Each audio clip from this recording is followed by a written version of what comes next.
Na kikubwa zaidi, kuna kesi za uhaini zinatajwa. Mwenyekiti wetu amefunguliwa kesi ya uhaini. Hiyo iko mahakamani, tutatapambana nayo kwa wakati wake.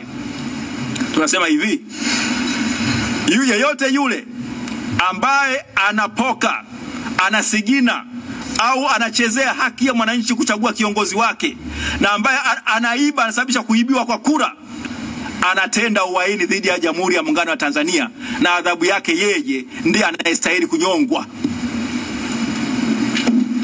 Kusigina na kupoka madaraka ya wananchi ni uhaini. Mfumo tulionao kwa kweli kwa hivi sasa naweza kusema kwamba unafikia huko. Sasa kwa sababu ni swala la kisiasa, ndio maana Chadema imekuja na no reforms, no elections. So ili kwamba tuweze kuweka mfumo mzuri, wananchi wachague viongozi wao wanaowataka, na baada ya hapo waweze kufanya nini? Kujiongoza. Kama watakaochaguliwa. Kwa mfano Chadema imechaguliwa na ikashindwa kuongoza nchi, Watanzania watakuwa na haki ya kuifukuza kutoka madarakani na wakaweka wengine ambao wataona wanafaa. Lakini huo msingi lazima uheshimiwe. CCM wenzetu hawaamini katika hilo. Wao wanaamini mpaka Yesu atakaporudi. Sasa hapo unashindana na mtu gani? Hata unazungumza na mtu wa aina gani mwenye mtazamo huo? Je, mtu anania njema na nchi? Ndio maana tukaja kwa Tanzania kwamba njia pekee ni kuwafuata wa Tanzania, kwa sababu nchi ni ya kwao. Waweze kufanya maamuzi magumu na sahihi ya kulazimisha kuwepo na mabadiliko ya sheria za uchaguzi ili tupate sheria nzuri. Kama CCM wakishinda katika mfumo huo, Chadema itakuwa ya kwanza kuwapa mkono na kuambia hongera, ilikuwa mpambano mzuri, mmeshinda, endelee kutuongoza. Lakini na wao tunawataka watuambie kama wanaamini katika hilo kwa moyo wa dhati, kwamba wanaamini katika mfumo huo kwamba anayeshinda ndiye atakayetangazwa, ambaye anatakiwa atangazwe, na kwamba kura ya mtu isiibiwe. Mfumo mzima, na sasa hizi unafahamu kuna namna hata ya kuhesabu kura. Mfumo mzima wa kuhesabu kura kwa njia za nini? Za kompyuta. Je, ule mfumo unaaminika? Je, nikibonyeza moja inasomeka moja kura, au kumbe unaweza kuwa inasomeka 10 au kura zinabadilishwa? Lazima vyama viwe na uwezo wa kuangalia mfumo mzima wa upigaji wa kura. Sio maigizo tu hapa mbele. Mambo yanayofanyika kule jikoni ni yepi? Chakula gani kinapikwa? Viungo gani vinawekwa? Sio kuja kutudanganya hapa mbele wakati mambo mengine afu anasema mabwege mtozeni tumeyaingiza chaka. Hatuwezi kuendelea kuitwa mabwege mtozeni. Ndio maana tunasema kwamba lazima mfumo huu ubadilishwe. Kwa hiyo mwisho wa siku nasema kwamba alichokisema mkurugenzi wa Tume ya Taifa ya Uchaguzi ni makosa makubwa, yamekiuka sheria ya nchi, yamekiuka katiba ya nchi, na yamekiuka hata kanuni za zenyewe hizo ambazo hazijaanza kufanya kazi mpaka hivi leo. Mtu anabanajwe na katiba na kanuni ambazo hazijaanza kufanya kazi. Ndugu Kairima, tafadhali naomba ujitazame mara mbili. Kasome kifungu cha 1.5 cha hizo kanuni, na kasome kifungu cha 1.3 za hizo kanuni, uone usahihi wa maneno yako. Na muulize Jaji Mwambegere na Jaji Mbaruku na Jaji Asina kama hayo unayosema ni sahihi. Sifa za chama za kugombea kushiriki zimeainishwa na katiba. Sifa ya wagombea kugombea zimeainishwa na katiba, na masharti ya maadili si miongoni mwa masharti kutokusaini maadili ya uchaguzi si sababu inayotajwa na katiba ambayo bunge lilipewa mamlaka ya kuitungia sheria, na kwa maana hiyo kupoka haki ya vyama vya siasa na wanachama wao au ugombea wao kushiriki.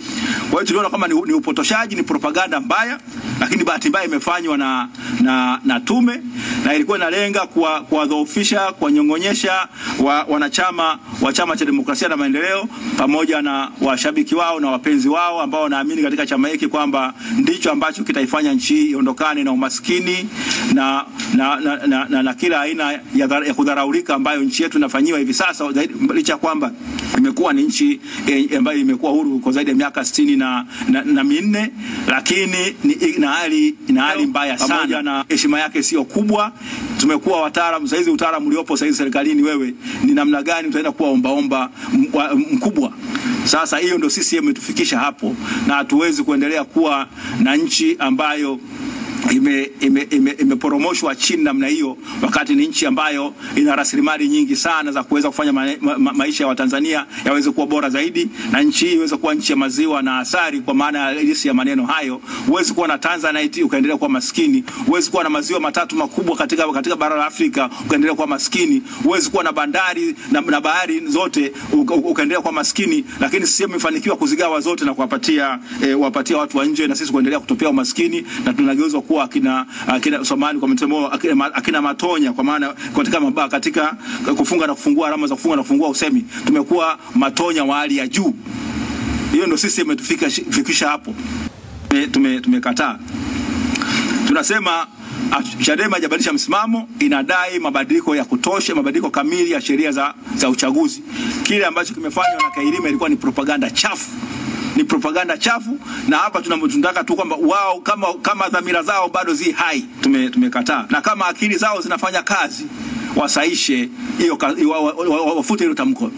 Kailima amekosea, na afute, atokee hadharani kama ambavyo alikwenda kunukiwa na ile kwenye kuna vyombo vya habari kwamba Chadema haina haki ya kushiriki, kwamba kutoka wagombea kwa sababu hajasaini.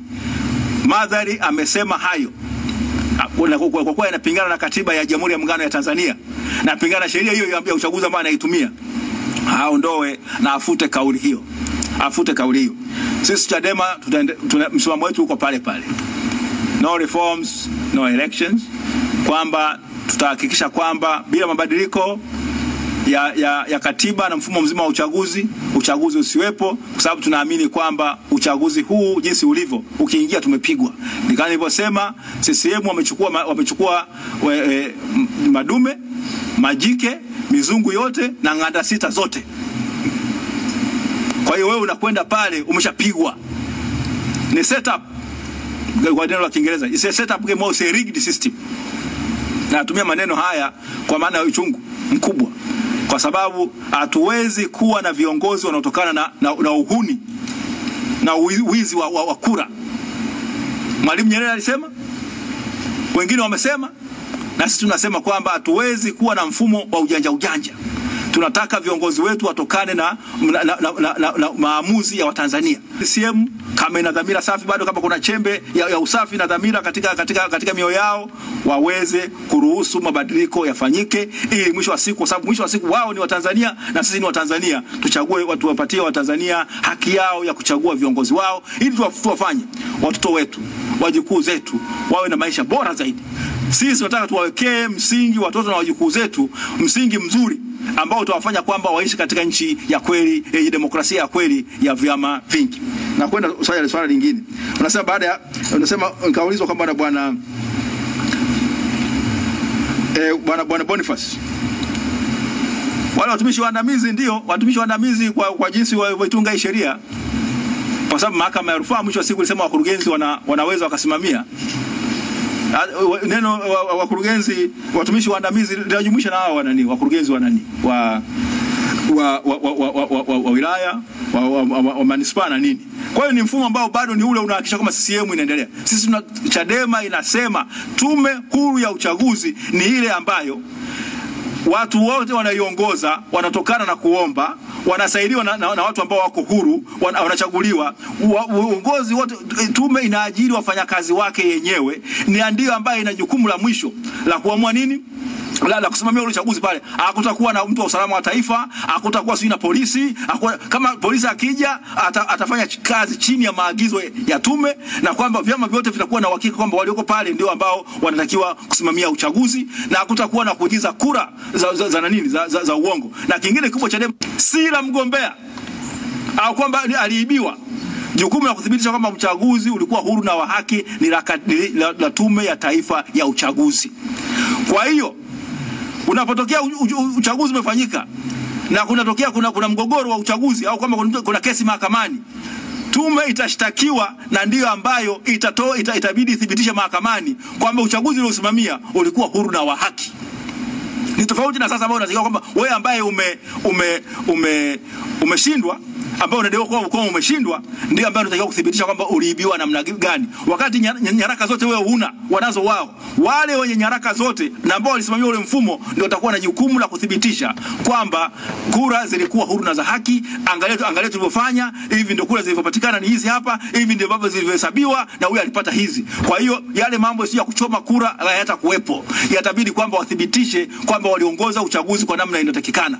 Ndiyo maana tutakuwa na nchi ya kidemokrasia. Huu ujanja hatuwezi kukubali. Ndio maana tunasema kwamba tuachane na mambo ya ujanja, tuwe na mfumo huru wa haki wa uchaguzi, kama ambavyo mahakama ya rufaa katika kesi ya Dr. Amani ya mwanasheria mkuu wa serikali na wenzake wawili dhidi ya Dr. Amani Ward Kaburu ilivyosema ule mwaka wa 94 na 95 Januari ya 31 katika hiyo kesi maarufu kabisa ambayo tutegemea kwamba ingeweza kuheshimika na mahakama ya rufaa. Na mahakama hiyo ilionya, inaelewa kama tume inaongozwa na majaji wa rufaa. Wakati ule alikuwa nani? Alikuwa ni Jaji Louis Makame marehemu na Jaji Agustino Ramadhani marehemu, alikuwa ni makamu.